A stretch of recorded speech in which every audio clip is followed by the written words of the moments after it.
Hi, I'm Cindy Morales. Welcome back to the Shout My Story podcast, where we share stories of women who choose life in difficult circumstances and the people who help them. If you like our content, be sure to like, subscribe, and share. Now, let's get to our guest. Keara is a good friend of mine. And a few years ago, when I was researching Trisomy 18, it was so ironic. She came to a group we're both in and told me that her baby had Trisomy 18 while she was pregnant.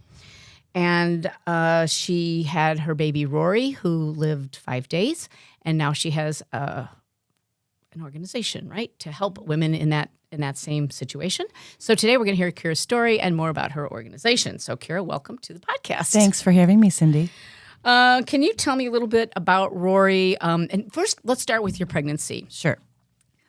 So, baby Rory was actually born 5 years ago last week to the day last week. But about 5 years ago, I went in for a routine 20-week ultrasound, and I had never done any of the free cell DNA testing, which they recommend over 35 if you're quote unquote geriatric. But I didn't do it because if it's not something that you can fix in utero, I didn't really see the point. So I went for my 20-week ultrasound, and then there were the technician found three markers on my ultrasound that were concerning: plexus cysts, something with the skull, and a possible slight heart defect. Those are kind of markers that she saw. So hold on a second. So where is he in line of your so 5 he kids? is the fifth. I have 5. I have 4 girls, and then he was the 5th baby, our only son. So at the ultrasound, she said I have to get the doctor. I was on my own because it was during the Chicago cold polar vortex, or that cold January week where my husband was at home with the kids. I went on my own, and she brought me in to one of the doctor's rooms, and she said this may be Trisomy 18, and I didn't know what that was. So the doctor had said, well, we think it might be Trisomy 18. We do not want this. So I knew then it was something very, very concerning. And then they made me meet with a genetic counselor, and then they said, we'll do the free cell DNA testing for you. And it's a non-invasive test, a blood test, which can kind of tell you what the baby has. So I did that, and then you have to wait about a week and a half for the results. How were you? I mean, it was very hard. It was super hard. The unknown is very hard. So it was a very long week and a half, and things you're researching what that is, and they said it could be Trisomy 18 or maybe Trisomy 21, which is Down syndrome. Mm-hmm. So you're just researching, reading all the material, statistics, what are the chances, what are the odds, and then they called me and said that it was confirmed that Rory had Trisomy 18. So then the doctor called, later on that afternoon, and he said, well, you have to, we can terminate the baby. Just let me know because you're right at 20 weeks. And I said, well, we're not going to do that. We're going to carry the baby to term. Did you feel pressured, or was it just like an option? It was very matter of fact, and he was very assuming that this was just be the natural progression. This is the next step, and he's got to get me in to have this done. That's kind of how it was very matter of fact. Like, let me know I can do that. And so when I said, no, we're not going to do that, he said, okay, I appreciate your perspective. And so you didn't feel pressured in any way? No, I didn't feel pressured in any way. It was just kind of on the table, offered, and it was kind of like natural protocol from them that this is what they do. So then I had to come back and meet the genetic counselor, and then they just kind of reiterated again that you're not going to do this. You're going to carry the baby to term. And then after my husband and I said, yes, that's what we're doing, perinatal hospice was presented to us as an option moving forward with the baby. Okay, I think that's great because a lot of times there's a lot of pressure, and most people are not offered perinatal hospice. It's like what's that? First, But I wasn't offered it until after I said I was keeping the baby, which I think is unfortunate because when it is offered, I've done a lot of research on this, and when it actually is offered on the table, oh, the baby has trisomy 18. Would you like perinatal hospice or termination? Like, equalize them, right? Like, what knowledge is power. Let the patient and the woman and mother have a fair option. 80% will choose it, but they're not doing that. which is, I think it's probably just hospital procedure. And I do think that these babies, when babies die in these situations in hospitals, it affects their mortality rates, and they don't want that. And ironically, termination doesn't. So there's a lot It there. is really, really awful. That's really kind And of. so why didn't you choose abortion? A lot of people think that, well, we can go into that. Why didn't you choose abortion? I just never, it was never ever an option for us. In my heart, I had total peace. I know this sounds crazy, but during the ultrasound and the whole process, you're scared and nervous about the unknown, but at the same time, I had immense peace because I knew if you just follow nature and just submit, and obviously nature is connected to the divine, God, that's all you can do. So what if you just do that? That's kind of solving 100% of you're still going to suffer. You're suffering no matter what, whether you. Right. When it comes to the question of sufferings, when I don't know if you're on Twitter as a cesspool. Yeah. I just joined recently.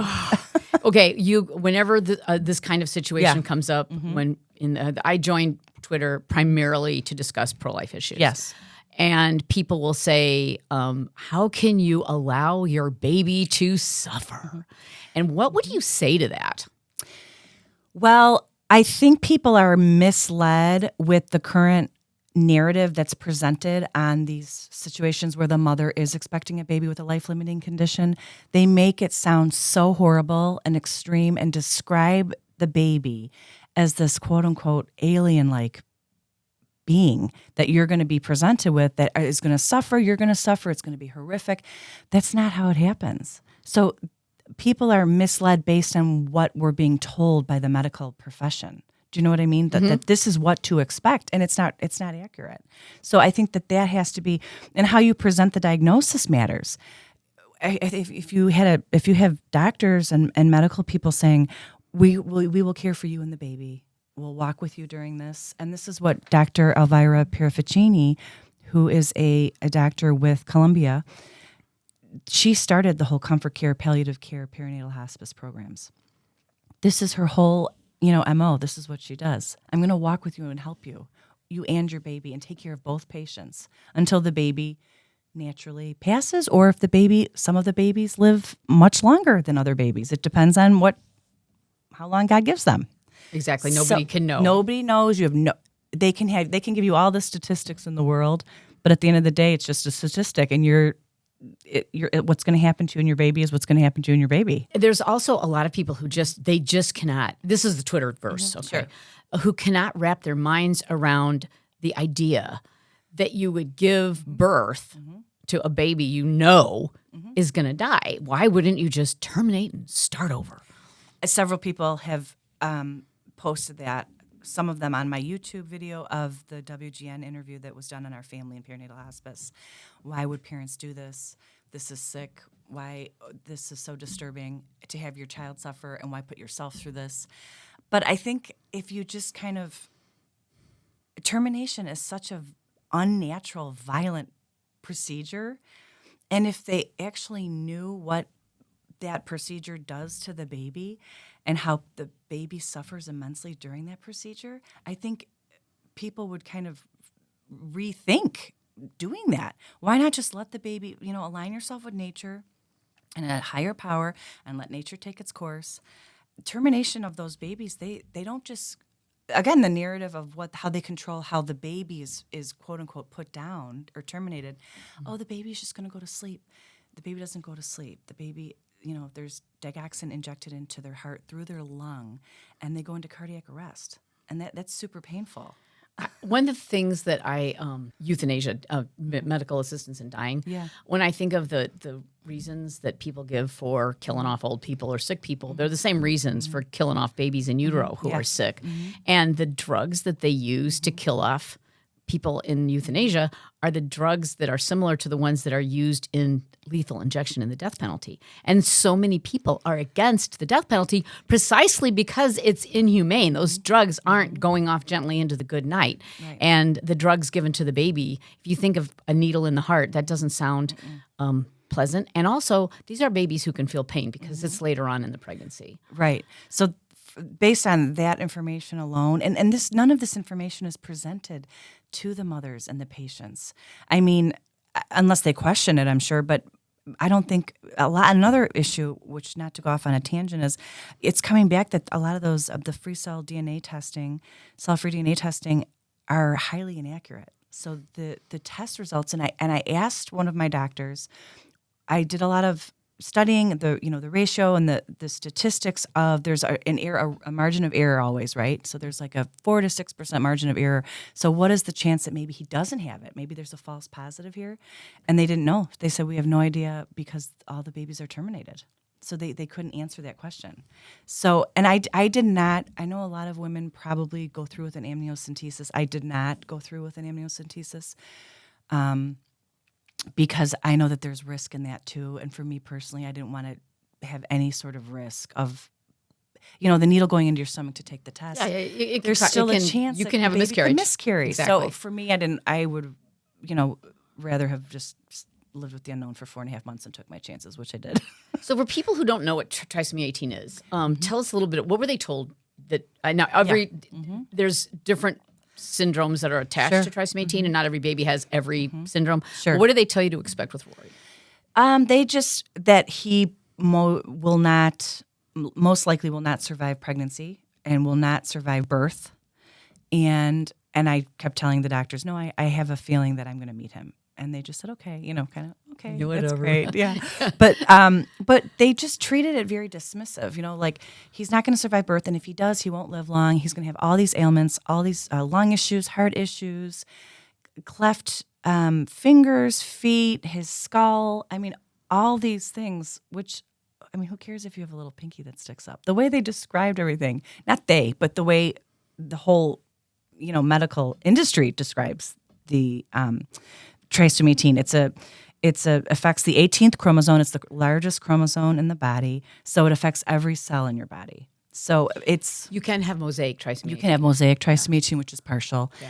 And it affects girls and boys differently. Girls are the quote-unquote stronger sex, so they have a better chance of surviving and living longer than boys, actually.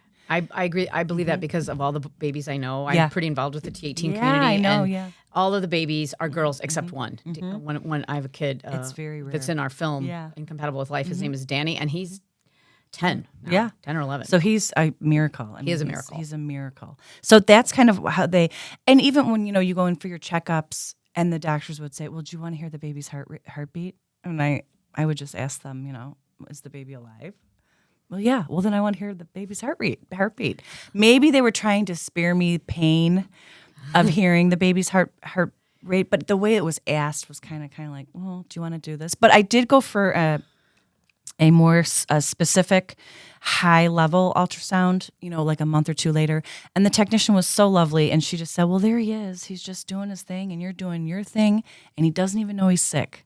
Like, he's not suffering. So in utero, they're with you. They're not suffering. They're with their mothers. Yeah, and actually I can't remember where I heard this, but someone who had a child who with a life-limiting condition who was most likely going to die at birth or soon after, her feeling was like, well, if this is the only life that he's going to have, I'm going to give him the best life. Yeah. And they went places. Like they went to Disney World and they went really they wanted to take their baby in utero with them wherever they went, and they wanted to do things because this was the life they were going to have. They weren't going to have a longer one. That's very beautiful. And we had the same attitude. Like, we just wanted his time with us to be painless and full of love, however long we had him. And when we told our 4 daughters, the baby's very, very sick, we don't know if we'll meet him. And if he does come, he might have to go to heaven very quickly. We were very gentle with how we relayed the information to them. And one of my daughters, she was probably 9 at the time, said, get another doctor. Like, it's that simple. He's telling you the wrong information. And I said, well, it's not that easy. But so that's kind of like, and then you go through the birth, and he was resuscitated. I had to have a C-section. And he was resuscitated for a few minutes, and he was baptized right away while they were, working on me after the C-section. And then they brought him to me, and he was here for 5 days, and he never suffered for 1 minute. He was with me. They gave him oxygen when he needed oxygen. He was fed with a little syringe, a formula, because he couldn't nurse or suck. Right, that's very typical of trisomy 18. Even older kids have G-tubes because they can't. Yeah, they either can't swallow or whatever. There's issues where they can't eat. Right. Normally. So Yeah, and then I did a lot of skin to skin, kind of kangaroo care with him, which regulated everything, his oxygen and his heart rate and his temperature. And whenever he kind of seemed like he was slipping, because the active dying process, you kind of notice when things change physically, that it's, maybe the baby is getting closer to passing away. But, every time I kept the baby on me, he would be fine. His breathing was regulated and his oxygen, and he was very calm. He was never in any pain. He was never in any uncomfortableness. And the doctors and nurses were very, on top of it. And when I brought him home after 3 days in the hospital, a perinatal hospice nurse visited every few hours and made sure he was totally comfortable.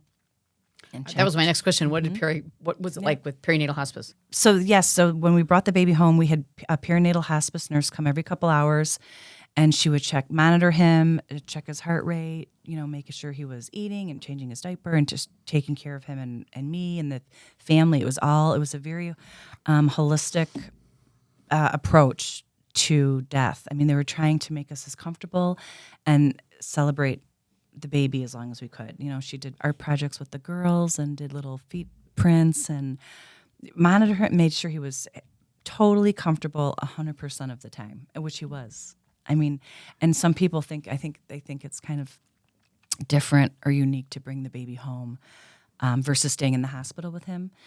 But for us, it was very, very natural and the most normal thing in the world for us to bring him home. So that's what we wanted to do. We wanted to bring him home and have him with us as long as we could. You had no idea how long that would be. And we had no idea how long they would be. They didn't either. Right. The doctor said leaving, he looks great. He's doing fantastic. He's actually, eating okay and drinking fluids and having, they were changing his diapers and he was doing great. She said he could.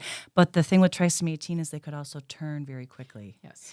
So that was we weren't prepared for that because they kind of tell you, okay, well, he's kind of showing signs, but you don't know how quickly it happens. And when it happens, it's very quickly. It's within, a couple hours that you kind of have to prepare and know that it's in the near future.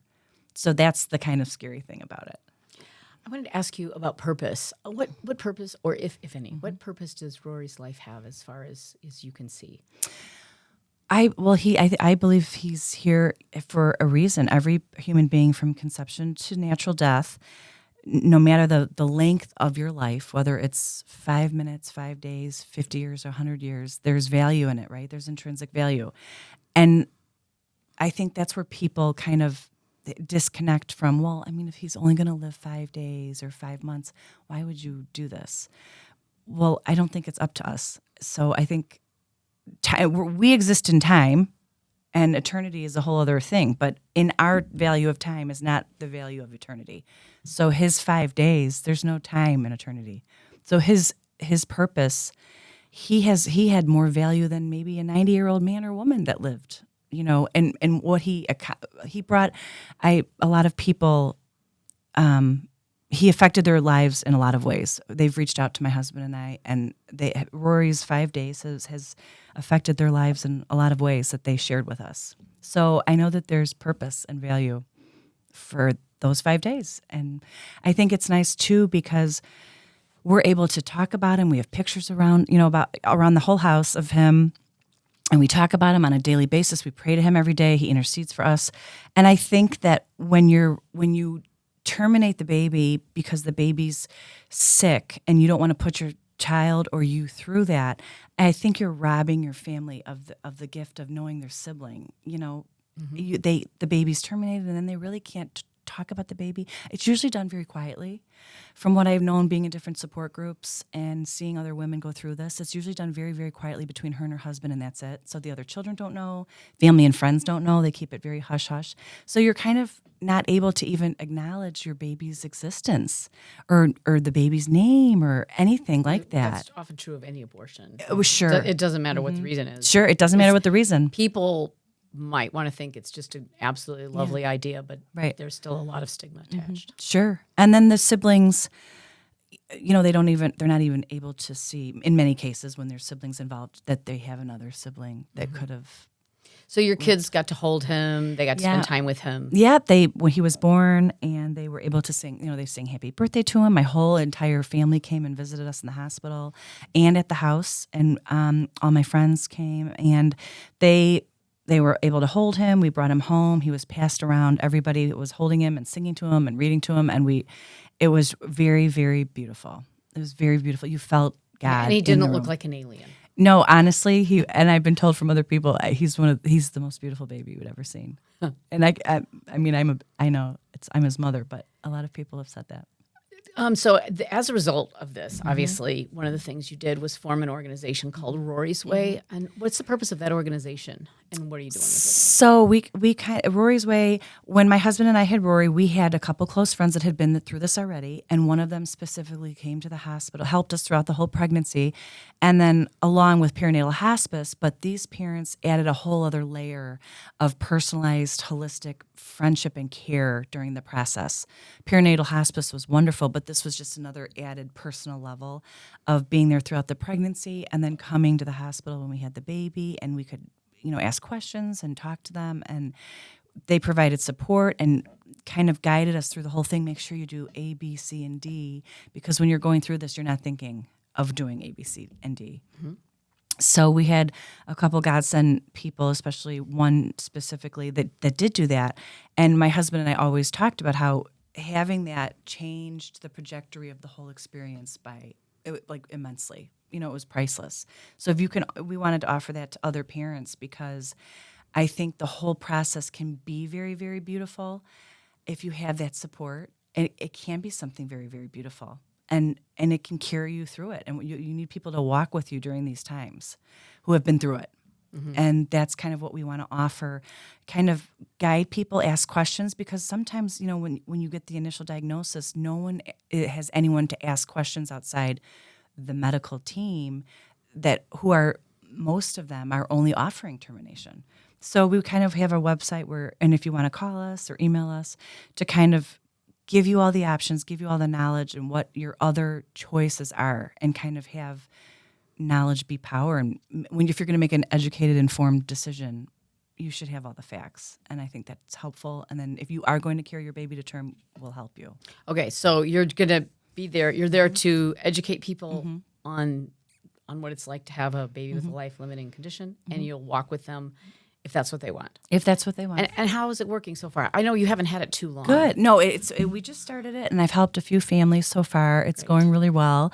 And I've had a lot of people reach out to me where they haven't contacted us, but they've used our website. And when they were given the diagnosis, they've used our website, which helped them with their, choice of moving forward and carrying their babies to term and letting their babies live and care for them as long as they can. And how involved are you with the Trisomy 18 community? Are you reaching out to other people in the community and working with them too? I was on a part of a few different groups. I still am. One group, I was kind of asked to leave because one of the moms wanted to terminate her baby who had trisomy 18, and I reached out to her personally because she didn't want her baby to suffer. And she said that. She said, I'm going to go have a terminate. This was an open forum. Everything's public.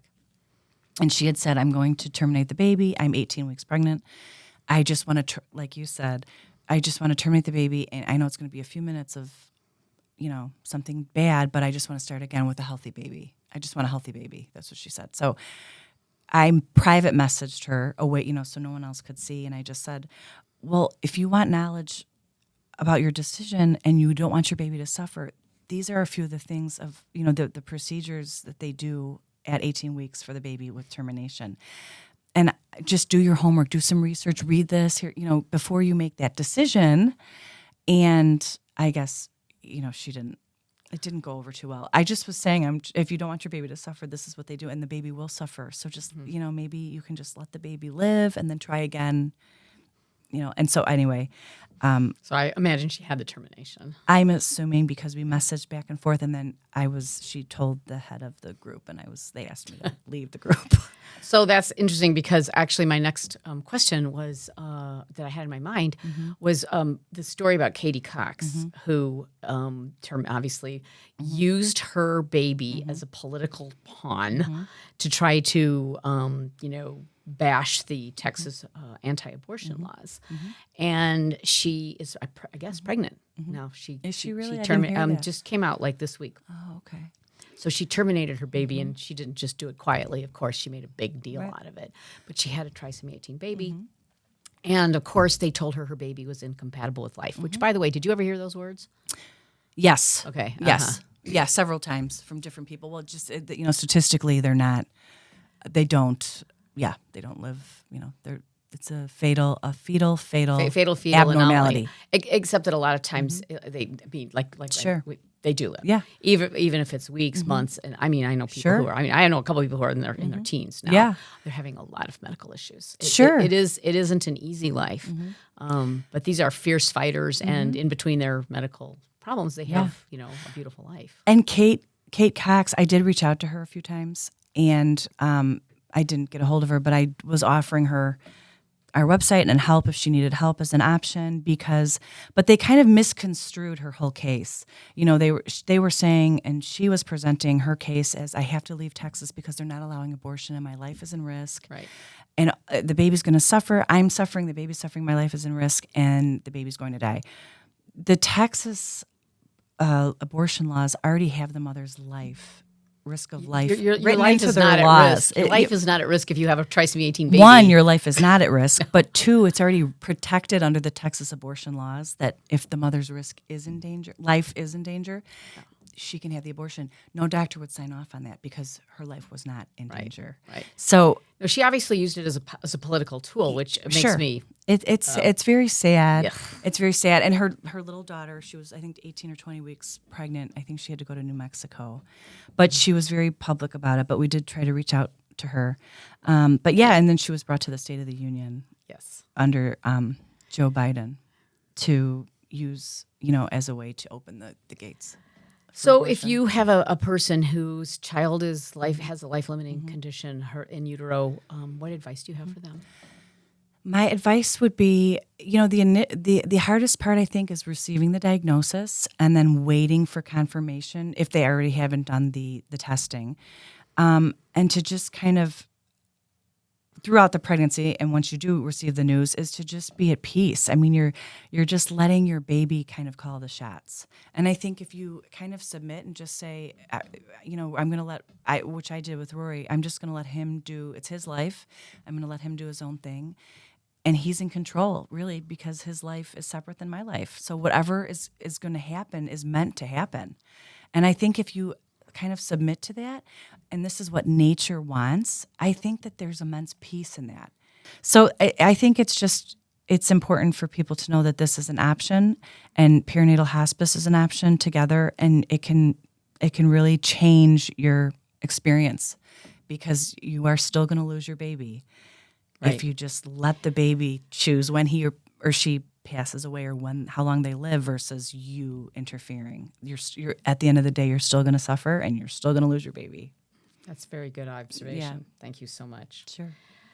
Okay. Well, thank you so much for coming on the podcast. Thank you so much for having me. I appreciate your it. time. This is great. Thanks, Cindy. Thank you for tuning in to the Shout My Story podcast. You can listen to future episodes anywhere you get your podcasts, or you can watch us on our YouTube channel, Shout My Story. If you have a story to shout, please contact us at info@shoutmystory.org. Choose love, choose life.